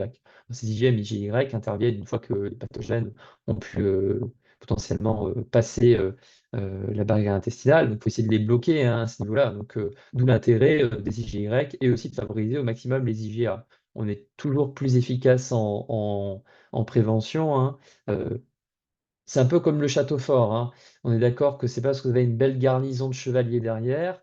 Il faut aussi s'occuper des archers, puisque si vous avez des bons archers et suffisamment d'archers, ils vont tirer des flèches sur l'ennemi, il va jamais atteindre les portes du château fort. Donc ça, c'est un peu les IGA sécrétoires, hein. Je dis que c'est un peu les flèches tirées par les archers. Donc, qu'est-ce qu'on peut faire pour stimuler la sécrétion d'IGA sécrétoires? Donc dans la muqueuse intestinale, donc il y a la vitamine A. Entre les deux, vitamine A, vitamine D, c'est encore plus la vitamine A qui va fortement stimuler la sécrétion des IgA sécrétoires. Donc pensez à la vitamine D, au zinc bien évidemment, qui est important pour l'immunité. Il y a aussi certains probiotiques qui sont intéressants, notamment la BB12, la Bifidobacterium animalis lactis BB12, plus ou moins en association avec la Lactobacillus rhamnosus GG, en tout cas la BB12, qui est une bactérie aussi qui est en vente, vous pouvez retrouver chez Nutrilogix, hein, comme les IGY, quand je vous parle de ces produits-là, mais donc la BB12 est aussi disponible sur le site, et donc du coup, cette BB12, il y a eu des études qui ont montré des effets intéressants sur les IgA sécrétoires, sur la stimulation des IgA sécrétoires. Pensez aussi à la lactoferrine, c'est une protéine du lait qui est extrêmement intéressante et qui permet de stimuler la sélection d'IgA sécrétoire et qui en plus agit en synergie avec les probiotiques. Donc pour tout ce qui est stimulation du système immunitaire, on va dire au niveau de la muqueuse intestinale, notamment de la sécrétion des IgM et IgG, on retrouve à peu près les mêmes choses, vitamine A, vitamine D, zinc, la lactoferrine également. La lactoferrine est très intéressante parce elle va vraiment agir à plusieurs niveaux, hein. Elle va agir sur l'immunité innée et adaptative également. Et donc, quand je vous parle synergie, il y a une synergie, j'appelle ça euh, la trithérapie intestinale. C'est l'association des IgY avec des probiotiques et avec la lactoferrine. Les IgY vont avoir ce rôle d'immunité passive, de réduction des pathogènes. Donc, vous laissez en gros la place libre pour les bonnes bactéries probiotiques, par exemple. Vous donnez des IgY, vous enlevez les mauvaises, et puis vous rajoutez des bonnes bactéries, donc utilisation de probiotiques. Donc ces probiotiques que vous utilisez en plus des IGY, ces probiotiques vont aider à rétablir un équilibre de la flore, à stimuler l'immunité, à stimuler éventuellement la sécrétion d'IgA sécrétoire et à agir sur la perméabilité intestinale. Et la troisième part, la trithérapie, qui est la lactoferrine. Cette lactoferrine va potentialiser les effets non seulement des IGY, mais aussi des probiotiques. On le sait, il y a des études qui montrent un effet intéressant de potentialisation des effets des probiotiques par lactoferrine. En plus, la lactoferrine, vous savez sûrement que c'est un chélateur du fer. Alors, au niveau intestinal, elle aide à mieux absorber le fer chez l'hôte, mais du coup, elle le récupère au niveau intestinal, elle le rend moins disponible pour les bactéries pathogènes. Donc, c'est pour ça qu'aussi elle a un effet antifongique et antibactérien, notamment par l'effet piégeur du fer. Et parce qu'aussi, la lactoferrine, une fois qu'elle passe dans le système digestif, elle va se décomposer en en certains composés qui ont directement des effets antifongiques, antibactériens. Donc, cette lactoferrine est aussi intéressante parce que, comme je l'ai dit, elle stimule l'immunité innée et adaptative. D'accord? Donc, elle va aussi stimuler notre immunité. Donc là, avec les IGY, avec les probiotiques et avec la lactoferrine ensemble, vous agissez sur la dysbiose, sur la réduction des mauvaises bactéries, sur l'augmentation des bonnes, et du coup, sur une stimulation générale de l'immunité, sur une réparation de la muqueuse intestinale. Idem, il y a eu des études qui ont montré des effets synergiques des IGY avec les probiotiques également. Donc c'est pour ça que vraiment, c'est cette trithérapie intestinale, rappelez-vous de ça, IGY plus lactoferrine plus probiotiques, c'est extrêmement intéressant. Alors pour les gens les plus sensibles, je vous conseillerais de commencer par les IGY dans un premier temps, ensuite l'ajout de la lactoferrine et dans un troisième temps les probiotiques, dans ce sens-là. D'abord les IGY, la lactoferrine, puis les probiotiques. Alors, maintenant que vous en avez plein la vue et plein la tête, je vais vous faire une petite synthèse et une petite conclusion sur l'utilisation des IGY Max. Donc, dans le cadre du cibohydrogène, elles peuvent avoir vraiment un intérêt.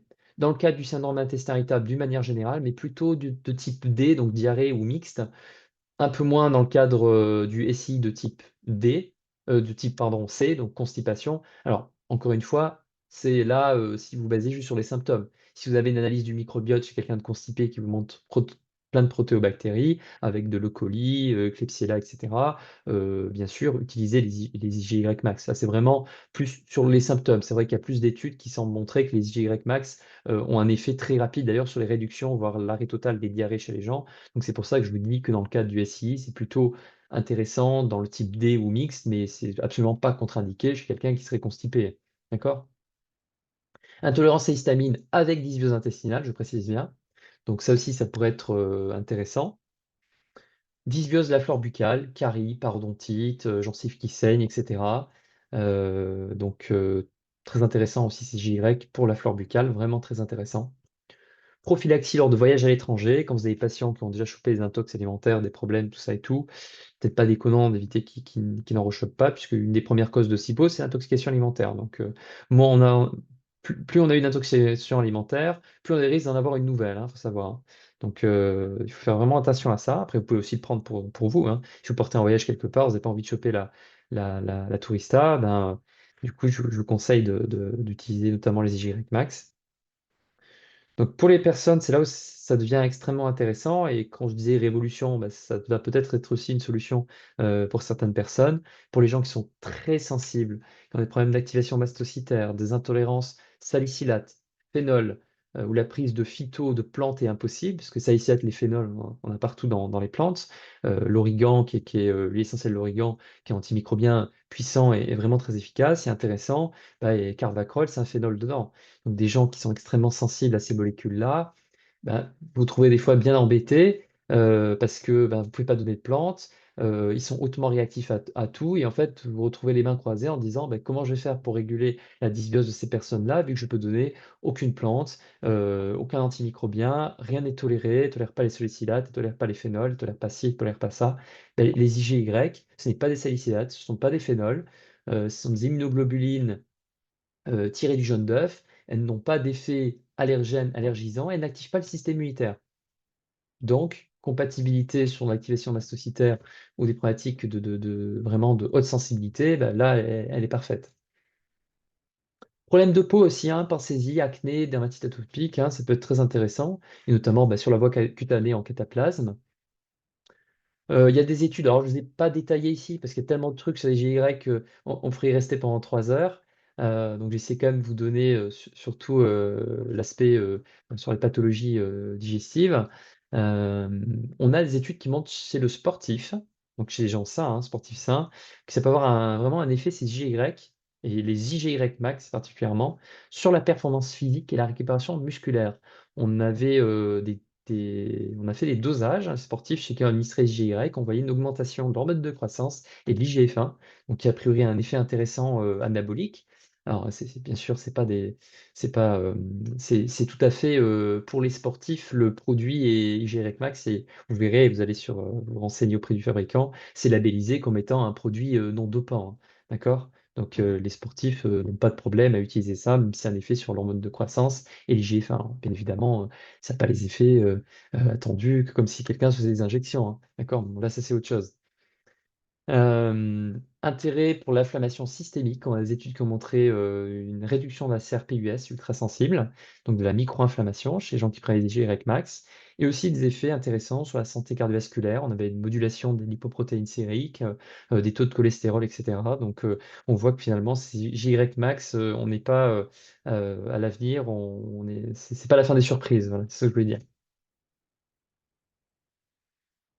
Donc, conseils et posologie en pratique. Pour finir, les IGY à tout âge, donc elles peuvent être données chez l'enfant, l'adulte, les personnes âgées. En posologie, bon, pour les cas légers à modérés, 2 grammes par jour. Euh, Ça pourrait être 1 gramme, hein, c'est possible, ça marche chez certaines personnes à 1 gramme. Mais bon, la plupart des études et aussi de ce que j'ai moi aussi, de ma petite expérience aux IGY, c'est plutôt 2 grammes qu'il faut viser. Sur les cas aigus, les symptômes majeurs, des gens qui ont des diarrhées majeures, ils en font 15 fois par jour. Pas hésiter à aller au-dessus, hein, il n'y a aucun effet dangereux. Donc d'aller plutôt de 2 à 4 grammes par jour. Si les doses sont au-dessus de 2 grammes, je vous conseille quand même de le donner en 2 fois. Ne pas hésiter à donner en 2 prises. La durée de prise, c'est 2 mois minimum. Alors, 2 mois minimum, c'est vraiment pour avoir l'effet max. C'est-à-dire que l'arrêt des diarrhées, par exemple, certains symptômes peut arriver, vous voyez, comme je vous ai montré dans les études, en 2 jours, en 2 jours à une semaine, on peut avoir un arrêt des diarrhées et quelques semaines après, plus de douleur intestinale. Donc, il y a des symptômes qui peuvent réduire de manière très rapide, parce que l'effet de ces IGY sont très rapides. Vous avez compris, immunité passive, on cible tout de suite les pathogènes, on les élimine. Donc, certains effets peuvent être extrêmement rapides, d'autres peuvent prendre plus de temps. La plupart des données des études que je vous ai présentées, c'est des données qui proviennent après une prise de 2 mois. Prise prolongée peut être nécessaire dans le sens où des fois on voit des personnes qui en prennent pendant 2 mois, elles ont dit c'est génial, ça marche très bien, et puis elles arrêtent. Et quand elles arrêtent, on a un retour de symptômes. Et donc du coup, chez certaines personnes, ça pourrait être conseillé quand vous en donnez pendant 2 mois, de réduire la dose. Par exemple, si vous étiez à 3 ou 4 grammes, de dire au patient de réduire jusqu'à par exemple 1 gramme et de voir si, par exemple, est-ce qu'il, quand il passe en dessous de 2 grammes, il sent un retour des symptômes. Dans ce cas-là, c'est 2 grammes la dose efficace. Il semblerait qu'il faille encore maintenir un certain temps, le temps de travailler sur tout le reste chez cette patient-là pour qu'il n'y ait pas de retour de symptômes. Il y a des gens, ils arrivent à baisser jusqu'à 1 gramme et ils maintiennent 1 gramme à long terme. Il n'y a pas de problème à en prendre à long terme. Après, le but, c'est essayer de régler effectivement les problématiques des personnes et qu'elles ne prennent pas le complément pendant 10 ans. Mais il y a des personnes qui sont très bien sous ce produit-là et quand elles réduisent la dose, voire un retour des symptômes. Donc, ça peut être pris sur du plus long terme sans souci. Prise recommandée, donc à dissoudre dans de l'eau tempérée, hein, pas de l'eau chaude. Alors, Cédric vous dira peut-être, parce que juste avant, il l'a goûté, il a fait le cobaye, et donc, du coup, il pourra vous dire donner un peu plus de détails là-dessus. Il faut le mettre dans un petit shaker et shaker un petit peu. Donc, quand vous voulez le donner, imaginons que c'est uniquement pour la sphère buccale, c'est parce qu'il y a un problème de parodontite ou autre. Là, il suffit voilà, de faire des gargarismes prolongés, hein, le soir, je veux dire avant le coucher, puis vous avalez sans rincer, c'est important. Si vous rincez, tout va partir en tube digestif. Là, vous voulez que les IGY restent dans la bouche. Donc, c'est important, voilà. Et pourquoi le soir au coucher? C'est parce que normalement, dans la nuit, on ne se lève pas pour manger, enfin, du moins, j'espère. C'est pas bon d'aller grignoter les cornichons dans le frigo à 3 heures du mat. J'en connais certains qui le font. Euh, et donc, du coup, voilà, le soir au coucher, c'est mieux parce que quand on dort, ben voilà, on n'a pas de prise alimentaire, etc. Et donc, du coup, les IGY vont rester plus longtemps. Pour la sphère intestinale, là, ce que vous pouvez faire, c'est que la personne boit en fait les 3 quarts du verre, et garder juste un fond pour faire un gargarisme et ensuite d'avaler. C'est important aussi ce gargarisme-là, puisque finalement, il y a aussi des pathogènes de votre bouche, hein. Votre bouche, bah, tout ce qui est dans votre bouche, ça va se retrouver dans l'estomac, puis ensuite dans l'intestin. Donc, pour toute problématique digestive, c'est pas du tout déconnant de faire un gargarisme aussi pour agir sur la sphère buccale aussi du patient. Les IGY, la prise doit être faite à jeun, en dehors des repas, ça c'est important, minimum 45, voilà, 40-45 minutes avant ou 2 heures après un repas. Ça, c'est important à jeun. Vous l'aurez compris, c'est pour une histoire de pepsine. Si vous le prenez avec le repas, ben, il va y avoir une sécrétion de pepsine qui est déclenchée par la présence de protéines et du repas. Et donc, du coup, ça pourrait abîmer les IGY. Bon, après, dans les études où ils l'ont mis dans un yaourt, ils ont donné le yaourt à la personne, les IGY fonctionnaient quand même. Donc, c'est pas parce que, voilà, il y a des données qui sont montrées que même s'il est dégradé, du moment qu'il y a encore certains, fragments présents, ça pourrait quand même avoir une activité. Bon, c'est un petit peu compliqué parce qu'il y a plusieurs études qui se contredisent, mais d'une manière générale, on se rend compte qu'en administrant par voie orale, notamment en poudre, on voit des études qui montrent des effets positifs. Donc on sait que ça maintient l'activité d'une manière générale. Et pour maximiser la survie et l'activité des IGY, prise à jeun dans des repas. Synergie, donc je vous expliquais, synergie, bah, les bonnes synergies, c'est avec des probiotiques et ou la lactoferrine notamment. Pour le SIBO ou d'autres types de dysbiose, ça peut être non seulement utilisé en combinaison avec votre protocole antimicrobien naturel ou une prise d'antibiotiques, hein, il y a des personnes qui, pour le SIBO, prennent des antibiotiques. C'est pas interdit, hein, d'envisager ça. Des fois, ça marche mieux que les antimicrobiens naturels, des fois, c'est l'inverse. Mais en tout cas, que ce soit des antimicrobiens naturels ou des antibiotiques allopathiques, par exemple pour le SIBO, le fait de rajouter les IGY va encore plus potentialiser les effets de l'un ou de l'autre. Donc ça peut être utilisé en combinaison avec vos protocoles que vous faites habituellement. C'est pour ça que c'est simple d'utilisation. Vous pouvez faire vos protocoles habituels, vous avez l'habitude d'utiliser, vous rajoutez juste ça en plus. Ça va juste permettre d'avoir une synergie supplémentaire, ou alors carrément en remplacement du protocole classique. Parce que vous avez un patient extrêmement sensible, il y a un syndrome d'activation mastocytaire ou un autre problème, et il ne tolère rien, vous ne pouvez rien lui donner, ben là vous pourriez lui donner quelque chose qui pourrait l'aider et être bien toléré. Pas de contre-indication en cas de maladie inflammatoire auto-immune. La plupart des études chez l'humain sur les enfants, adultes, sportifs, sujets même immunodéprimés rapportent une excellente tolérance et une innocuité, y compris lors de prises prolongées. On n'a pas du tout de données inquiétantes là-dessus. Vous voyez même qu'on a fait des études chez les enfants qui avaient 4 mois. Pas de contre-indication générale, sauf allergie, attention, IgE média à l'œuf. Donc, le patient allergique à l'œuf, il faudrait mieux éviter quand même. Même si certains qui n'étaient pas allergiques juste à faire des chocs anaphylactifs pouvaient le prendre sans qu'il y ait des déclenchements de réaction. Bon, c'est quand même voilà, une contre-indication. Faites attention à ça. Principe de précaution, on n'a pas d'études chez la femme enceinte. Alors, le produit ne passe pas en systémique, est censé être uniquement au niveau du tube digestif. Donc, en théorie, il ne devrait pas avoir de problème. Mais vu qu'il n'y a pas eu de données et d'études cliniques, vraiment d'évaluation de la prise chez la femme enceinte, vous connaissez, voilà, on interdit tout chez la femme enceinte, comme ça c'est plus simple, on est sûr de ne pas risquer de faire de bêtises. Donc, le principe de précaution, c'est éviter chez la femme enceinte. Il n'y a aucune donnée qui montre un problème particulier. Comme j'ai dit, ça reste dans la lumière intestinale, donc normalement, c'est censé ne pas poser problème. Mais voilà, faut mieux être dans le principe de précaution. Donc voilà la fin de ce petit webinaire sur la science des immunoglobulines et particulièrement des IGY. Donc je pense que pour beaucoup d'entre vous, c'est quelque chose de nouveau. Euh, et j'espère que vous aurez appris plein de choses et que ça permettra surtout, bah, le plus important, c'est aussi de débloquer des patients et d'affiner et d'améliorer vos protocoles. Donc c'est ce qu'on essaie de faire à chaque fois en vous transmettant des informations pertinentes, toujours avec des publications, des données de terrain, donc pour vous permettre au mieux d'utiliser ces produits très intéressants.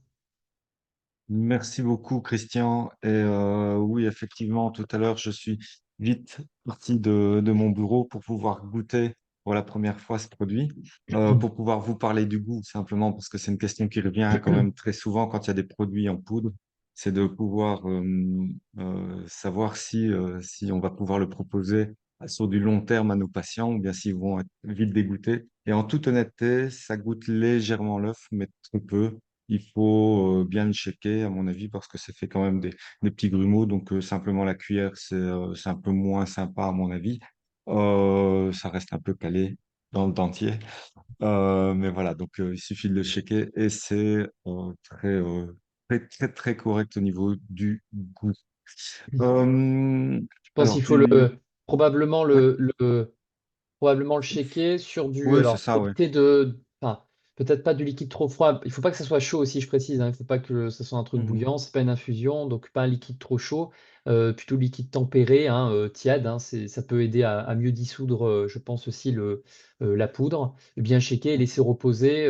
Des fois, tu laisses reposer et ça se dissout comme ça tranquillement. Et puis, bah, si le goût de léger goût d'œuf gêne certains, tricher un petit peu et ajouter un tout petit fond de sirop ou voilà, à la fraise ou autre chose pour donner un léger goût. Mais bon, si tu me dis que c'est pas mauvais, ça va. Non, vraiment, je pense qu'il faudrait vraiment être très difficile pour avoir beaucoup de difficultés avec ce produit-là, en tout cas. Est-ce que, donc, Ouria qui nous demande, sur des cas de gammapathie monoclonale bénigne ou dans les cas de myélome multiple, est-ce qu'il y a une contre-indication absolue ou relative?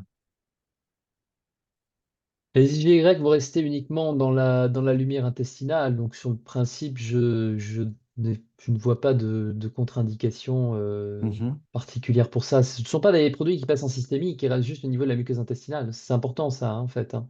Donc, ça reste, pardon, qu'est-ce que j'ai dit? Ça passe pas pardon, ça passe pas en systémique, ça reste au niveau de la muqueuse intestinale. Je vais peut-être inverser, ça reste dans l'intestin, voilà, ça ne passe pas dans le sang, donc non, il n'y a pas de problème. Vanessa qui nous demande sur les colites ulcéreuses, quelle utilisation on peut en faire? Comment Ah, tu ben, l'utilises? pas de. Il y a eu il y a eu des études chez l'animal qui ont montré sur des modèles d'inflammation intestinale des intérêts. Ben, j'ai envie de dire, quand quelqu'un. Euh, Maladie de Crohn, les Mickey, c'est aussi lié à une Mhm. dysbiose intestinale. Donc finalement, je veux dire, ça reste dans le cadre de prise en charge d'une dysbiose. On essaye de réguler, peu importe la problématique derrière, on essaie de réguler la dysbiose intestinale et ça fait partie des outils. Donc les IGY peuvent être utilisés dans ce cadre-là. Surtout si votre Mhm. patient, aux analyses du microbiote, voit qu'il y a plein de coliques, Klebsiella et que sais-je, ça peut être quelque chose d'intéressant. En plus, ça agit sur la perméabilité intestinale, donc c'est tout bénef. Que ça pourrait être indiqué aussi dans la maladie de Verneuil? J'ai pas de, j'ai pas de données là-dessus. Mhm. Euh, Est-ce que dans les cas d'asthme avec un terrain infectieux, ça pourrait être intéressant également?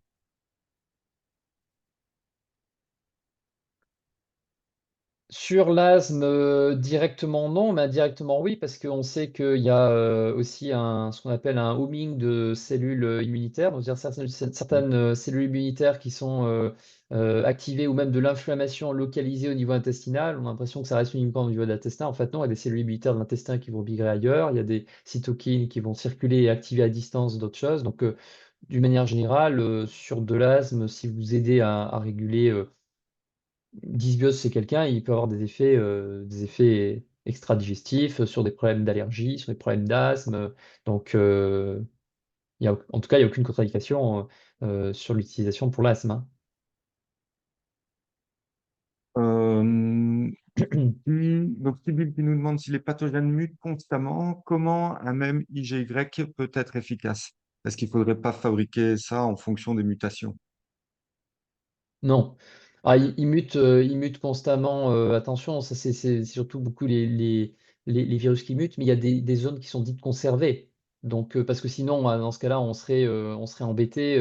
Alors, effectivement, pour le vaccin, par exemple, le vaccin de la grippe, effectivement, là, si c'est un virus de la grippe, par exemple, certains virus qui mutent extrêmement rapidement, d'autres qui mutent différemment, pas aussi rapidement. Et là, on parle du coup non pas de virus. Là, ce sont des IgY max, c'est dirigé contre des bactéries, hein, d'accord? Mhm. Et donc sur les bactéries, on a choisi lors de la, c'est le but aussi de vaccination. C'est comment on se fait vacciner, on a on sait pas vacciner, par exemple, je sais pas moi, quand certaines bactéries, on ne va pas faire le vaccin tous les 3 ou 4 mois, il reste efficace toute la vie. Donc on le fait sur des zones qui sont bien conservées et qui vont avoir une efficacité à long terme. La bactérie ne change pas tous ses épitopes comme ça du jour Mhm. au lendemain, sinon ça serait hautement problématique, quoi. Donc pour le bactérien, c'est beaucoup moins un souci, hein. Mhm. Est-ce que dans le jaune d'œuf alimentaire, on pourrait trouver des quantités suffisantes ou il y en a vraiment trop peu? Alors, il y en a trop peu, va falloir manger, va falloir acheter un poulailler et des poules. Et puis l'autre Mhm. problème, c'est que elles n'ont pas été immunisées, donc vous les aurez des IgY, mais probablement dirigés contre d'autres pathogènes qu'on trouve plutôt chez la poule. Là, on a fait, enfin, on a Mhm. exprès dirigé en fait l'immunité de la poule pour qu'elle produise des IgY contre des pathogènes d'intérêt pour l'homme, en fait. Donc, dans l'œuf de la poule, déjà, il faudrait le manger cru. Donc, bon, après, il y a l'histoire aussi quand même de risque, ouais, gober parce que le jaune d'œuf, si vous faites cuire, ça détruit en fait aussi le Ouais. problème. Donc, si vous faites des œufs au plat ou une omelette, vous allez détruire tous les IgY présents. Et puis, sinon, il va falloir gober voilà, une quantité assez importante de jaune d'œuf cru. Et le problème, c'est que ça ne sera pas dirigé contre des pathogènes Mhm. d'intérêt sur lesquels vous cherchez. Là, on a un produit qui est standardisé, purifié, avec des IgY dont on a immunisé les poules contre les 26 pathogènes que j'ai listés, et ça, vous ne l'aurez pas dans la nature comme ça. Alors du coup, on peut se poser la question, puisque les poules sont vaccinées, quel type de vaccin est-ce qu'elles vont avoir? Est-ce qu'on est en sécurité avec ça? C'est des vaccins de virus, pardon, de bactéries, enfin, qui ont été, soit c'est des fragments bactériens qu'on Mhm. injecte, certaines zones cibles, soit c'est carrément des bactéries qui ont été inactivées, par exemple pour la chaleur, on va dire plus ou moins entière, mais morte, non plus d'activité pathogène. Le but, c'est pas de tuer la poule non plus. Donc, il pourrait y avoir un intérêt sur les infections parasites. Pour les parasites, non, parce que là, ce sont des IgY qui sont dirigés contre des bactéries. Mhm. On peut générer des IgY dirigés contre des bactéries, contre des virus, contre des espèces fongiques, j'en ai parlé. Là, le produit IgY Max, c'est contre des bactéries. À ma connaissance, il n'y a aucune IgY qui a été développée contre des parasites. Alors, est-ce que c'est parce que c'est plus compliqué? Est-ce que c'est parce que ça n'a pas été fait? Je ne sais pas dire, mais je ne j'ai vu aucune publication de génération d'IgY contre des parasites. Je vois systématiquement contre soit des virus, soit des bactéries, soit des problématiques plutôt de levure, moisissure, voilà, de la flore fongique. Je ne sais pas, c'est parce qu'on se désintéresse un peu moins aussi des parasites, entre guillemets, comme on arrive à les détecter difficilement, etc. Je n'ai pas la raison pourquoi, je ne vois pas d'études sur IgY parasites. Euh, Alain te pose la question par rapport, oui, justement, donc si le produit est en poudre et vu la sensibilité à la pepsine, est-ce que la prise après un repas, surtout riche en protéines ou en graisses légères, de moins 15 à 30 minutes après le début du repas pour bénéficier de ce pic de pH? Donc, et diluer la poudre dans un liquide tampon doux. Donc voilà, on est un peu, c'est une question, enfin c'est une, une vision qui pourrait faire débat. On prend avant, pendant, après. Alors, oui et non, c'est-à-dire que ben, la pepsine, elle est à jeun, elle est peu sécrétée. Il y a une Mhm, sécrétion qui est faible et du coup, elle est surtout sécrétée lorsqu'on va manger. Donc, c'est pas une bonne idée de le prendre. En plus, c'est un truc sur lequel j'ai insisté. Je dis, il faut bien le prendre à jeun, en dehors des oui. repas, à distance des repas. Mhm, Donc, il faut surtout pas ralentir la vidange gastrique. Au contraire, il faut que ça sorte extrêmement rapidement de l'estomac parce qu'on est sensible à la pepsine. On veut que ça reste moins longtemps dans l'estomac, pas associé avec de l'argile parce qu'il y a un risque potentiel aussi de chélation des IgY. Donc non, il faut les donner comme ça, isolés, seuls, pas avec d'autres produits. Alors, est-ce que on pourrait... C'est quelque chose que j'avais mis, que j'ai enlevé parce que j'ai dit, oh, bah, ça va trop compliquer. Mais comme on en parle ici, peut-être aussi il y aurait une solution pour tamponner un peu l'acidité, de prendre un verre avec 2 cuillères à café de bicarbonate de soude, voilà, et mhm, puis d'avaler les IgY, on tamponne un peu l'acidité, on pourrait améliorer leur survie. Donc c'est pas, voilà, c'est pas déconnant par exemple, mais s'il y a un truc à faire, c'est plutôt d'essayer de tamponner du coup l'acidité et donc d'apporter du bicarbonate de soude. Mais sinon, on n'apportait mhm, pas les Y avec un repas. et il n'y avait que d'autres trucs comme des charbons, des chélateurs, de la zéolite ou j'en sais rien. Il y a un risque que en fait, les GY soient chélatés et ça servira à rien, quoi. Mhm. Sibyl qui nous demande dans les cas de cancéro, IGF-1, est-ce Non, qu'il y a danger? Est-ce que c'est problématique? non. Vincent, même si j'ai 6 patients, hypersensibilité de type 3, donc médié pour la partie des IgG. Hop, je vais changer de question. Si un patient ressent un problème avec le gluten, il en consomme moins, il y a un risque de maladie cœliaque, n'est pas exclu médicalement.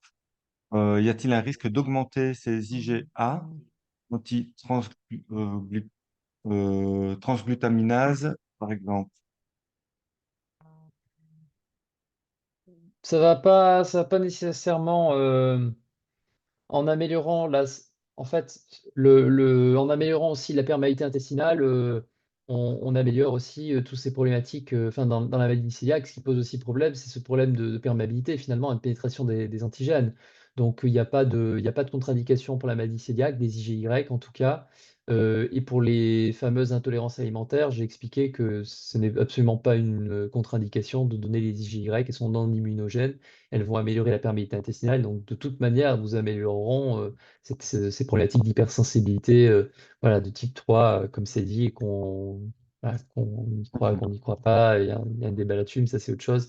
En tout cas, voilà, je dis, la seule contre-indication, c'est l'allergie à l'œuf, Mm. et surtout aux jeunes, mais voilà, par précaution, il peut y avoir des micro-traces de blanc. On ne sait jamais ce qui peut se passer, quoi. Si le patient fait choc anaphylactique, faut lui éviter. Ouais.